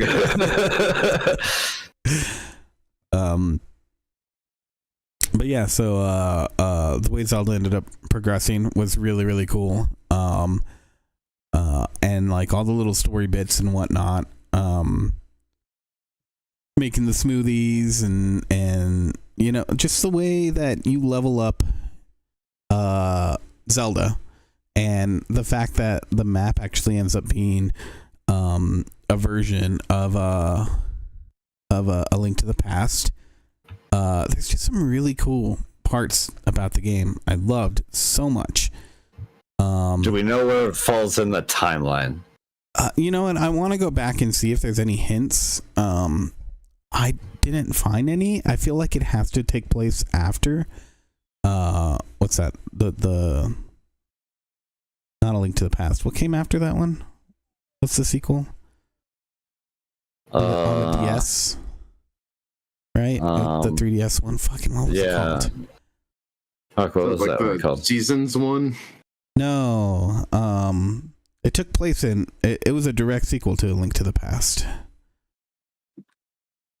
What was it? Link to the Future. A Link to the Future. Link travels to the year 2099. Ooh. I'd be okay with that. Now you're cooking. Right? I think you need to talk to Nintendo. Get me Nintendo. Yeah. You know. Oh, you can get that one for free. Show you what a good sport we are. No, don't do it for free. Don't do it for free, Andrew. We gotta make the creative lead on the game. Yeah, exactly. That's how you do it. But yeah, I mean, I think it has to be. It's either that or like way before. So I don't know. We'll see. We'll see what happens with the whole timeline thing and whatnot. But it's fun. It's good. And that's it for me, really.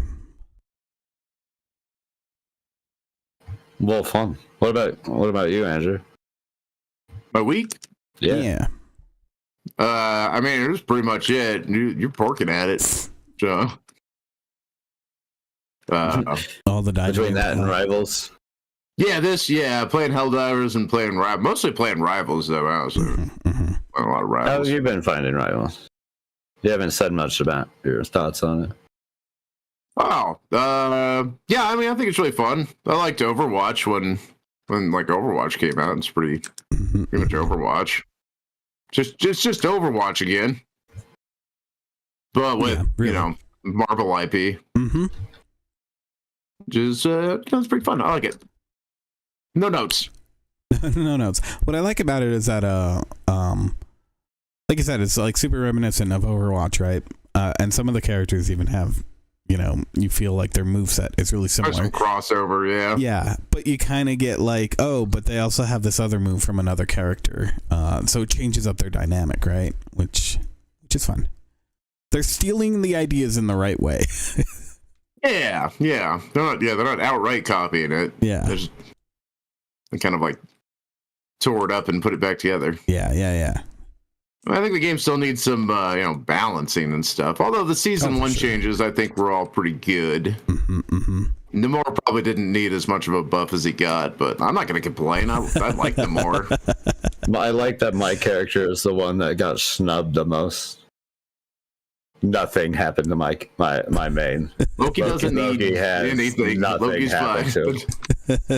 He is It's a good position right now. Mm-hmm. He is. Yeah, I approve of everything Loki does. I want to learn I Loki advocate some more for it. because Loki's pretty cool. He's tough to get the hang of, but man, Yeah, I tried playing with him the other day a little bit. when you start getting the hang of it, there's things that you should, like, most healers just can't do. Mm-hmm. I have been able to hold out before as the only person in an area as Loki, and yeah. like defend myself and kill people. Mm-hmm. Yeah, he's a great healer.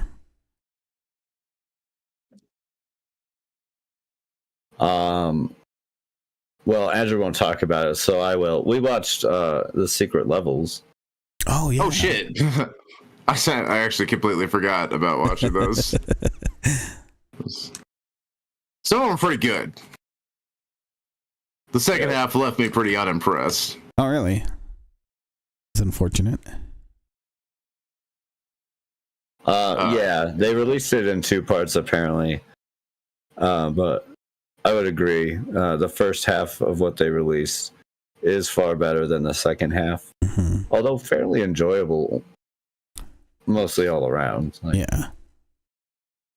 the other ones might have been a bit more lackluster, but still, they were fun. Just not as great as the first ones.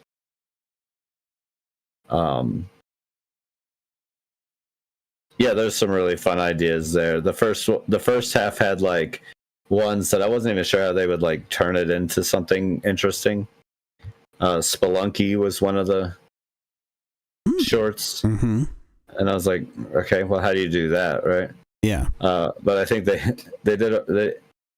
had some fun with the idea of like roguelikes, that dying again and again. So it was cool. Unreal Tournament, I was like, what? Unreal Tournament? Unreal Like, how do you... Wow. Does the game even have lore? And if it didn't, they did a great job. If it did, I never knew about it. It was freaking awesome. It does now. That was one of my favorite ones too. Was the Unreal Tournament. Nice. Lots of fun. It was pretty good. I would say it's on the level of Love, Death, and Robots. Mm-hmm. There's some really good ones, and then there's some of the shorts are just like meh. Yeah. The Mega Man one was cool, although it was one of the shortest ones. Do like me some Mega Mans. But the Pac-Man one. Oh, the Pac-Man one. Yeah, that was something. Holy shit. That terrified me, boggled my mind. What? Dude, it was crazy. Yeah, Pac-Man's not like Pac-Man used to be. Pac-Man's different now. Pac-Man ain't as cool as I thought he was. Let's put it that way. Interesting. No, the Pac-Man episode they released is also following the new Pac-Man game that was announced. Mm-hmm. Which is like something Labyrinth. Which looks really cool. It kind of looked like a Metroidvania with some like Pac-Man references and stuff. But if it's going at all with a similar story to what that short was, it's gonna be dark. That's interesting. Wait. It looks really cool. Huh. Okay. Wouldn't have expected to heard those words together with Pac-Man. Yeah. Man, Pac-Man's dark. Yeah, he's eating ghosts. Eat a lot. It was cool. Even the ghosts, they have a little reference for ghosts, and they ain't what I thought they were either. They're crazy scary. All right, you're selling. If any of them are like should be watched. That Pac-Man one was really just not what I thought. Yeah. Interesting. Very interesting. Okay. Noted. Yeah. Secret Level was really good. Mm-hmm. I watched the documentary George A. Romero's Resident Evil. Yeah, how was that? I wanted to ask you about it more when we were talking about it, but I was like, no. This needs to be saved for the podcast. Yeah, it's really good. It was more or less just kind of like, hey, George A. Romero was awesome. So here's a little fluff piece on him. But it was, most of it was based around the fact that he had done a commercial for Resident Evil 2 or Biohazard 2. Yeah. Is what he had done. And it was a whole little like live action commercial. And the studio that he did that through had the rights to the movie, and they were really close to running out of those rights. They needed to produce something.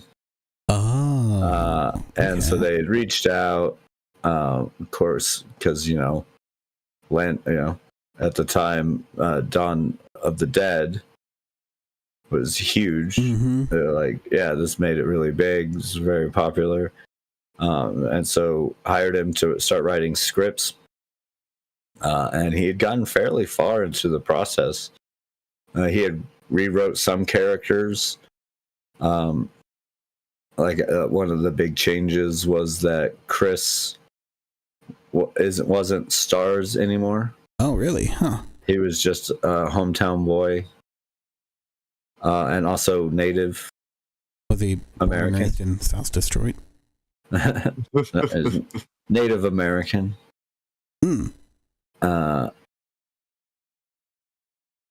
And so added a different level, and him and Jill were like in a relationship together. Oh, interesting. So he changed some aspects of the story that some people might find controversy, but it really felt, according to the documentary, because the scripts ended up being released for those movies. Really? And then so a lot of like professionals feel like, those were like changes that fit according to like a lot of the messaging that Romero was fond of releasing out there. I mean, Day of the Dead tackled like racism and stuff. As one of the main characters was a black man. So like he liked to focus on stories like that. So I feel like he was not only being very respectful from what we got of his script to the core of what Resident Evil was, but also wanted to explore the themes that he's known for. And also a lot of it was very, very bloody and violent.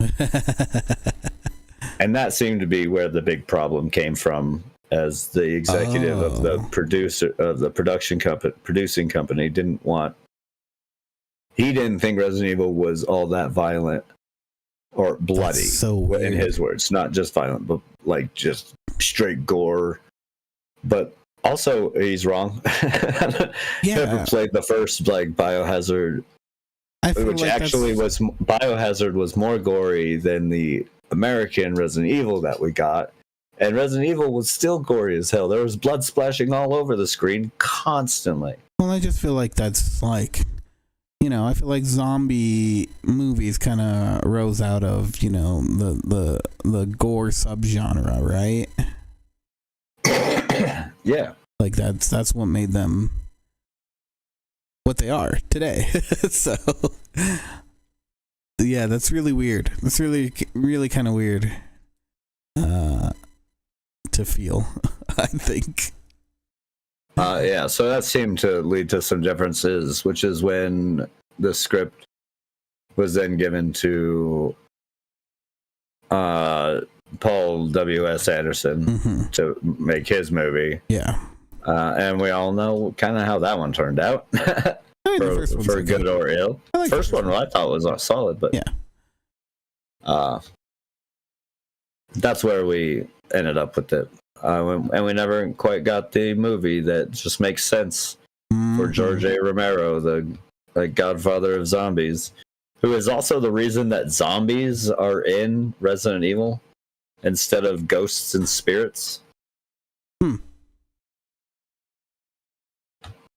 were going to do ghosts and spirits, but after having seen Night of the Living Dead, really, I didn't know that. They were like, no, zombies are the clear match, because they wanted something that wasn't just they wanted something behind the bad guys, and zombies made sense as a virus. Yeah. For something bigger to be going on. And yeah, they had watched Land of the Dead and been like, yeah, no, that fits. Zombies. Yep. Cool. So good. It was pretty good, I would say. They go through a fair decent amount of the script in the documentary, and talk to a lot of people involved with it. They talked to like the original actor from the Biohazard live action intro, the guy who played Chris in that. Wow. Who never got to meet Romero or whatever, but they do a little segment on the Resident Evil bits that were live action and stuff. And he's one of the people they talked to. That's really cool. Yeah, I need to check this out. It sounds fun. And also talked to a bunch of people who were, close with Romero. Yeah. Okay. So it was good times. I quite enjoyed that documentary. It was a good docu-walkie. A nice docu-walkie. Yeah. That's in the words of the great Zoidberg. Which those sentences aren't often ran together, but that's true. Then yeah, as far as games go, a lot of Rivals. Since everyone was playing it and I was shit talking it, I figured I'd probably play it. And then I fell in love with playing Loki. Yeah, you did. I also really like Magic. Yeah, Magic is. And I actually quite enjoyed playing Invisible Woman. I thought she was pretty good. But it turns out the favorite characters I like the most are also the hardest to get the hang of and use. Yep. Yeah, I can't wait to check her out. I need to check her out and Mr. Fantastic, see how they play. I haven't checked out. Well, I played a little bit as Mr. Fantastic, just because of Loki. Nice. Loki gives me the ability to play as other people's a little bit. Yeah. Very Shang Tsung-esque. I have to play around with that. I also picked up this game called Talented, which I'm currently playing right now. And it's just a little like roguelike game, kind of tower defense. Yeah, that's interesting. It actually reminds me of the Game Boy Zelda a lot. Yeah, it has kind of that as far as a graphical look to it, right? Yeah. Well, even just it gives it that. It also gives it that like green shade over. Yeah, right. I think like the typical round to round gameplay isn't overly exciting, but the like skill tree, which is seemingly procedurally generated every run, is just this like massive path taking thing that you just want to try and build like a very connective build, right? Like you're just trying to build the most cohesive build you can. Oh, I see, yeah. And so for me currently, I've got it going on with a lot of like critical hits and knockback, hopefully. Is what I was going for, but a lot more critical hits are happening. It's focusing around a lot of arrows like floating around me. Mm-hmm. But you just kind of like build it out, reaching as far as you can, coming up with the best builds, taking the best abilities you can. That's where this game is shining for me. Is this tree here? I'm finding quite fun to find the best path and best skills to take. Oh, see, I just got cut off on a path. No, it's been pretty fun to play. Cool little game, and I think it was like really cheap, less than $5. I want to say. Not bad. Not too shitty. And it did come out in like full release, so it's full out there. They do seem to have some aspirations for more, but yeah, not even on sale. $4, $3.99. Mm-hmm. Nice. Fun little game. Other than that, I have been dealing with being sick this week as well. Woo! Yeah, Sick. Which has been great. It's so Great. good. That's so fun. It is. Also played some more of The Last of Us. Not too much, but making my way through part 1 that I got for my birthday. Mm-hmm. That's for Christmas. Or for Christmas, my bad. It's not even your birthday yet. Yeah, I know. It's not. Getting ahead of it. That's Jesus' birthday. It's true. But yeah, that's about it for me. Yeah. Okay. Well, yeah. Good times. Yeah. We made it through. We're back, baby. Yeah. Back with more 8-Bit Show. Mm-hmm. We're so big. There's one thing I realized I forgot to mention. Want to run through it real quick. There's some really interesting games coming out this next week. So I do want to mention them real quick. Most of them are PC only games. We have Heroes of Hammerwatch 2. Hyperlight Breaker, set in the Hyperlight universe. And Threefold Recital. Those all come out on Tuesday. Then on Wednesday we have Aloft and The Root Trees Are Dead. Root Trees Are Dead, that's like a point and click mystery game. It looks actually fairly interesting. So Thursday we have Donkey Kong Country Returns HD coming out on the Switch. Montezuma's Revenge. Did you guys ever play this? I've heard about it. It's an old game, and I forgot the name of it and everything. I was checking it out, and I was like, totally taken back. So yeah, they're re-releasing this. It's like a full remaster, basically. I remember like I wanted to make a game very much like this back in the day. Like I remember having dreams about it. Then we got this really weird horror game, Things Too Ugly. I'm not sure exactly what it's about, but it's intriguing. And then next Friday, we have Dynasty Warriors Origins. That comes out on the PS5, Xbox X and S, and the PC. Ooh. And then I do actually like Warriors games. Me too. I do too. Although it's been a while since they've produced a good Dynasty Warriors. Right, this one, like, yeah. Visually, it looks pretty good. We'll see what happens.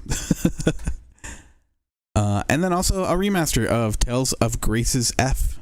It's coming out to the Switch, so if you like the Tales games, and you got a Switch. That's an old one. Yeah, right. Remaster of an old one. Mm-hmm. It looks pretty good too, so. So yeah, some interesting games. I think it's a good emulator.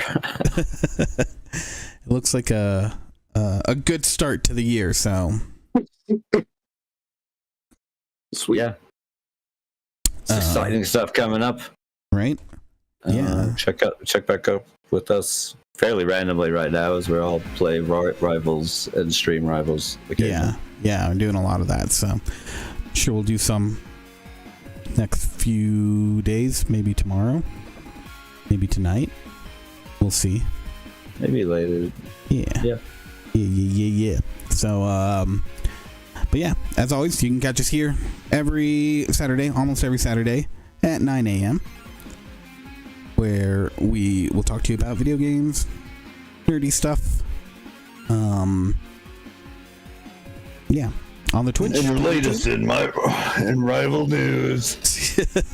That's true. What else? Can catch us on our website as well, classicgamerbrain.com. I'm starting to feel the bug to write more. Do it, man. So I might start doing. Do you need me to reset your password to the website? We'll worry about that when I start writing more. Okay. But I might just start doing like reviews. Yeah. Like written reviews. Dude, that'd be cool. Recorded ones. Mm-hmm. That'd be so cool. So we'll see what happens. Right? I'll work on it. For sure. And yeah. Other than that, thank you everyone for joining. Thank you, Two Littles. Yeah. Thank you, Coffee. Thank you. Just for being you. Oh, yeah, they're so sweet. No, you were talking to the viewers. Oh. Well, with that, thank you, everyone. We'll catch you guys next time. Love you. Bye. Bye. Bye.